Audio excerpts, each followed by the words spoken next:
Hello everyone, welcome back to Algorithm Education and my name is Upendra Yadav.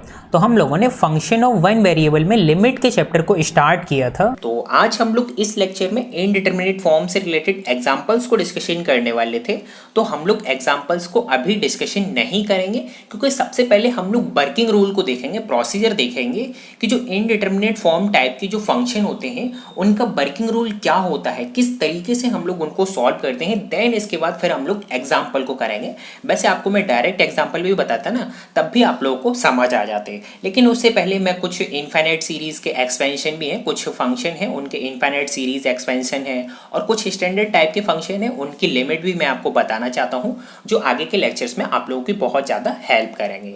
तो ठीक है, शुरू करते हैं। हम लोग देखते हैं कि इनफाइनाइट सीरीज मतलब जो भी एक्सपेंशन है कुछ स्पेशल टाइप के फंक्शन की, और जो स्टैंडर्ड फंक्शन है जैसे कि ये इनफाइनाइट सीरीज एक्सपेंशन है किसी भी फंक्शन के लिए इंपॉर्टेंट फंक्शन है ना, hyperbolic function, cos hyperbolic, log x, e की पावर x, और कुछ स्टैंडर्ड लिमिट भी हैं। तो हम लोग इनको देख लेते हैं, देन इसके बाद नेक्स्ट लेक्चर में हम लोग एग्जांपल को करेंगे। ठीक है, और वर्किंग रूल भी है मेरे पास यहाँ पर, ये देखिए working rule to evaluate limit in indeterminate form. तो हम लोग इन चीज़ों को डिस्कशन करेंगे इस लेक्चर में। तो चलिए जल्दी जल्दी से देख लेते हैं, देन इसके बाद नेक्स्ट लेक्चर में एग्जाम्पल।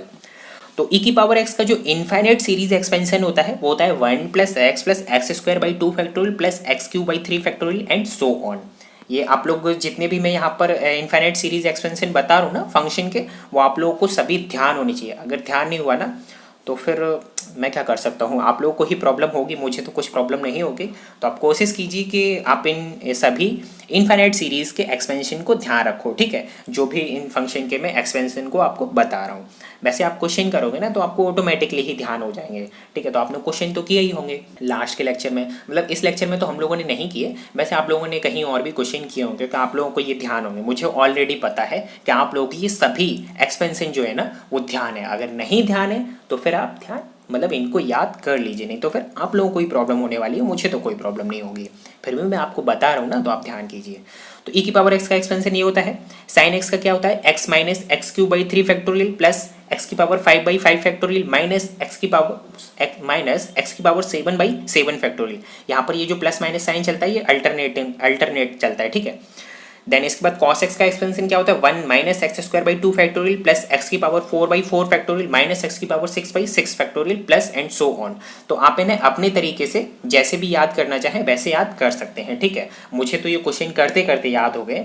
वैसे मैंने कुछ लोगों को ऐसे याद करते हुए देखा है, जैसे यहाँ पर ये जो साइन एक्स का ध्यान रख लो कि ऑड पावर के साथ है, वो नेगेटिव पावर है और ऑड पावर आती हैं, बस बाकी और कुछ नहीं है। इसी तरीके से cos x होता है ना, तो उसमें इवन पावर वाली जो भी होंगी तो इवन पावर वाले सभी x और उनके डिनोमिनेटर में फैक्टोरियल आ जाएगा। ठीक है, तो जैसे भी आप ध्यान रखना चाहे वैसे आप रख सकते हैं। मुझे तो क्वेश्चन करते करते याद हो गए, तो मैं आपको ट्रिक तो नहीं बता सकता कि क्या ट्रिक होगी याद करने की।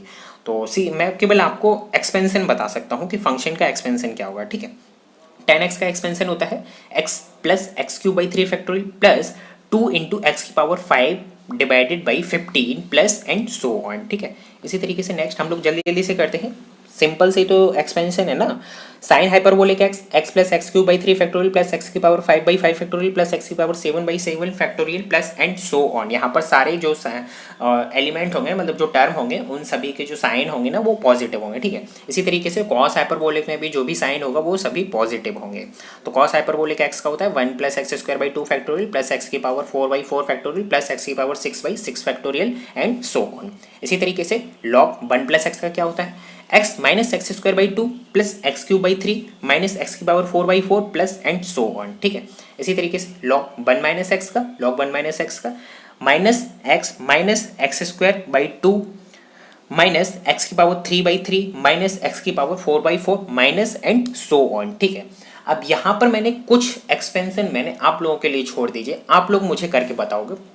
यहाँ पर देखिए मैंने आपको log x का एक्सपेंशन नहीं बताया, तो आप मुझे कमेंट सेक्शन में log x का एक्सपेंशन बताइए और एक एक्सपेंशन और बताइए, मुझे बताइए 1 प्लस एक्स की पावर n का एक्सपेंशन क्या होगा। तो यहाँ पर मैंने 1 प्लस एक्स की पावर n का नहीं बताया है और log x का नहीं बताया, तो ये जो दोनों एक्सपेंशन है ना वो मैंने आप लोगों के लिए छोड़ रखे हैं। आप मुझे कमेंट सेक्शन में इन दोनों फंक्शन के इनफाइनाइट सीरीज का एक्सपेंशन बताइए। ठीक है, और आप मुझे ज़रूर बताना, नहीं तो फिर आप लोगों को कोई प्रॉब्लम होगी, मुझे कोई प्रॉब्लम नहीं होगी। चलिए अब हम लोग देखते हैं स्टैंडर्ड फंक्शन की कुछ लिमिट है।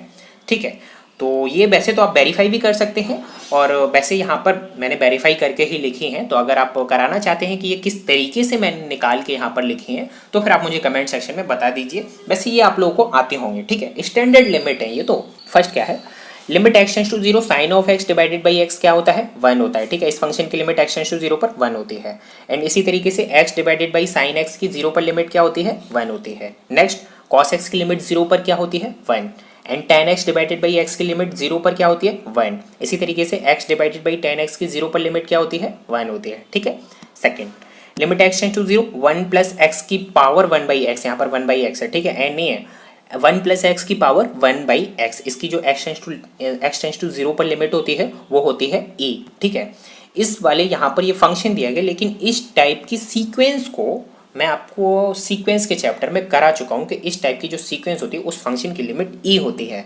तो अगर आप इस फंक्शन की चेक करना चाहते हैं, मतलब देखना चाहते हैं कि किस तरीके से ई होगी, तो फिर आप मेरे सीक्वेंस के चैप्टर को देख सकते हैं, वहाँ आप लोगों को मिल जाएगा। इसी तरीके से next 1 plus 1 divided by x की पावर एक्स, इस फंक्शन की जो लिमिट होगी वो एक्स टेंड्स टू 0 पर ई होगी, ठीक है। इसको भी मैं सीक्वेंस के चैप्टर में करा चुका हूँ, लेकिन यहाँ पर फंक्शन है, वहाँ पर सीक्वेंस थी, ठीक है।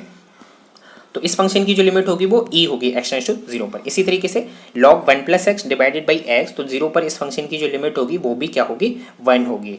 तो ये कुछ स्टैंडर्ड टाइप के फंक्शन थे ना, तो स्टैंडर्ड टाइप की फंक्शन है ना, और ये आप लोगों को ध्यान भी होंगे, ठीक है। तो इन फंक्शन की जो लिमिट होती है ना, वो आप लोग ध्यान रखिए, ठीक है।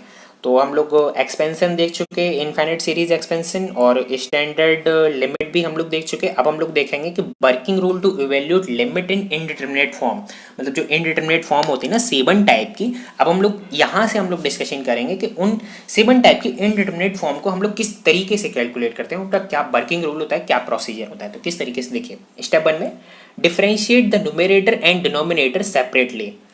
आपको डेरिवेटिव निकालना है न्यूमरेटर का भी और डिनोमिनेटर का भी, ठीक है, अलग अलग। And second step, find limit x tends to a f dash x divided by g dash x, ठीक है। देन इसके बाद आप लोगों को लिमिट निकालनी है f dash x divided by g dash x की। तो यहाँ पर आप लोग पता कर सकते हैं ना कि लिमिट एग्जिस्ट करेगी या फिर नहीं करेगी। यहाँ पर मैंने लिखा है limit x tends to a, इसका मतलब लिमिट आप लोगों को निकालनी है। नेक्स्ट स्टेप, मतलब step number 3, if the indeterminate form 0 by 0 still persist, मतलब यहाँ पर अगर मान लीजिए लिमिट जो आप निकाल रहे हैं ना, तब भी आप लोगों को 0 बाई 0 की फॉर्म मिल रही है, देन रिपीट द प्रोसेस। अगर आपको फिर भी यहाँ पर 0 बाई 0 मिल रहा है, यहाँ पर हम लोग इनडिटरमिनेट फॉर्म की बात कर रहे हैं, तो डिफरेंशिएट हम लोगों ने तभी किया, तब कब किया, जब 0 बाई 0, इन्फिनिटी बाई इन्फिनिटी, 0 की पावर इन्फिनिटी, इन्फिनिटी की पावर 0, मतलब जो भी मैंने आपको 7 टाइप की इनडिटरमिनेट फॉर्म बताई थी, ठीक है, उनके लिए। तो यहाँ पर अगर मान लीजिए आपको 0 बाई 0 मिल रहा है, ठीक है, हम लोग सबसे पहले केस फर्स्ट में कंसिडर यही करते हैं। हम लोग अभी जो एग्जांपल करेंगे ना, वो 0 बाई 0 के ही करेंगे। इफ द इंडिटरमिनेट फॉर्म, मतलब अगर इस डेरिवेटिव करने के बाद भी अगर आपको 0 बाई 0 फॉर्म मिलती है, देन रिपीट दिस प्रोसेस, मतलब डेरिवेटिव का प्रोसेस आप लोगों को फिर से रिपीट करना होगा। Sometimes more than one application of L hospital rule will be necessary. हो सकता है कि आपको यहाँ पर 0 बाई 0 फिर से मिल जाए, देन इसके बाद आप फिर से इसका डेरिवेटिव कीजिए, देन फिर चेक कीजिए कि 0 बाई 0 मिल रहा है या फिर नहीं मिल रहा है। अगर तब भी मिल रहा है, देन इसके बाद आप फिर से डेरिवेटिव कीजिए। तो तब तक आप लोगों को डेरिवेटिव करना है जब तक आप लोगों को 0 बाई 0 जो फॉर्म है वो खत्म ना हो जाए, ठीक है। तो तब तक आप लोगों को डेरिवेटिव करना है। डेरिवेटिव करने के बाद जैसे 0 बाई 0 फॉर्म खत्म होती है, मतलब इनडिटरमिनेट फॉर्म फिनिश होगी ना, मतलब नहीं होगी, देन उसके बाद फिर आप जो भी लिमिट निकालोगे ना, तो वही लिमिट उस ओरिजिनल फंक्शन की लिमिट होगी, मतलब f of x divided by g x की, ठीक है। एक नोट और देख लेते हैं, before applying L'Hôpital rule at any stage make sure that the expression to which the rule is being applied is an indeterminate form. यहाँ पर वो ये कहना चाह रहे हैं कि एल हॉस्पिटल रूल आप लोग तभी अप्लाई करोगे जब 0 बाई 0, इन्फिनिटी बाई इन्फिनिटी, 0 की पावर इन्फिनिटी, इन्फिनिटी की पावर 0, मतलब जो भी 1 की पावर इन्फिनिटी, जो भी 7 टाइप की इनडिटरमिनेट फॉर्म है ना, जब वो इनडिटरमिनेट फॉर्म आप लोगों को मिल रही हो फंक्शन में, तभी आप लोग एल हॉस्पिटल रूल को अप्लाई करेंगे। अदरवाइज फिर आपको एल हॉस्पिटल रूल अप्लाई नहीं करना है। अगर आपने कर दिया, उन 7 टाइप के इनडिटरमिनेट फॉर्म न मिल रही हो, फिर भी अगर आपने एल हॉस्पिटल रूल को अप्लाई कर दिया, तो आपका जो आंसर आएगा वो गलत हो जाएगा, ठीक है। हो सकता है आपका आंसर, मतलब लक बढ़िया हो तो आपका आंसर सही हो जाए, वैसे जो कन्वर्सली पार्ट होता है ना वो ट्रू नहीं होता है, ठीक है। तो मतलब अगर इंटरनेट फॉर्म नहीं आ रही है तो फिर आप एल हॉस्पिटल रूल को बिल्कुल अप्लाई ना करें। और सिंपल सा एल हॉस्पिटल रूल को अप्लाई करने का प्रोसीजर है, आप डेरिवेटिव कीजिए, डेरिवेटिव करने के बाद चेक कीजिए उन 7 टाइप में से कोई इंटरमीडिएट फॉर्म तो नहीं बन रही है, नहीं बन रही है तो फिर उसकी लिमिट निकाल लीजिए, वही उस ओरिजिनल फंक्शन की लिमिट हो जाएगी। अगर बन रही है डेरिवेटिव करने के बाद तो सेकंड डेरिवेटिव कीजिए, थर्ड डेरिवेटिव कीजिए, फोर्थ डेरिवेटिव कीजिए, nth डेरिवेटिव तक कीजिए, n की वैल्यू कुछ भी हो सकती है। जैसे ही आपको वो इंटरमीडिएट फॉर्म खत्म हो जाए, मतलब इंटरमीडिएट फॉर्म टाइप का एक्सप्रेशन ना मिले, वैसे ही आप लोग उसकी लिमिट निकालिए, जो लिमिट होगी वही क्या होगी, ओरिजिनल फंक्शन की लिमिट होगी। तो केवल सिंपल सा आप लोगों को ये काम करना है, ठीक है। और अगर कहीं जरूरत पड़ेगी तो हम लोग इन स्टैंडर्ड लिमिट का भी हम लोग यूज करेंगे और इन एक्सपेंशन का भी हम लोग यूज करेंगे। इनफाइनाइट सीरीज एक्सपेंशन है, ठीक है। तो आप लोगों को वर्किंग रूल भी समझ आ गया, नोट पॉइंट भी समझ आ गया कि हम लोगों को कहाँ यूज करना है। तो अब हम लोग एग्जाम्पल को डिस्कशन करते हैं। तो चलते हैं फिर हम लोग नेक्स्ट लेक्चर में और देखते हैं हमारे पास कौन कौन से एग्जाम्पल हैं। और अगर आप लोग को आज का लेक्चर पसंद आया हो तो प्लीज़ आप इसे लाइक भी कीजिए, साथ में अपने दोस्तों को भी शेयर कीजिए। और आप लाइक करना बिल्कुल ना भूलना, क्योंकि आपके एक लाइक करने से ना हमें बहुत ही मोटिवेशन मिलता है कि हम आपके लिए और ज़्यादा से ज़्यादा कोर्सेज लेके आएँ, ज़्यादा से ज़्यादा लेक्चर्स लेके आएँ। तो आप लाइक करना बिल्कुल ना भूलें, ठीक है। और आप हमारे इस चैनल को सब्सक्राइब भी कीजिए, साथ में बेल नोटिफिकेशन को भी ऑन कीजिए, जिससे मेरी आगे आने वाली वीडियोस की लेटेस्ट नोटिफिकेशन भी आप लोग को मिल जाएगी। तो जल्दी से जल्दी आप लोग उन लेक्चर्स को भी देख सकते हो, ठीक है। तो आप लोग सब्सक्राइब करना बिल्कुल ना भूलना और बेल नोटिफिकेशन को भी ऑन करना। तो मिलते हैं अब हम लोग नेक्स्ट लेक्चर में। Take care.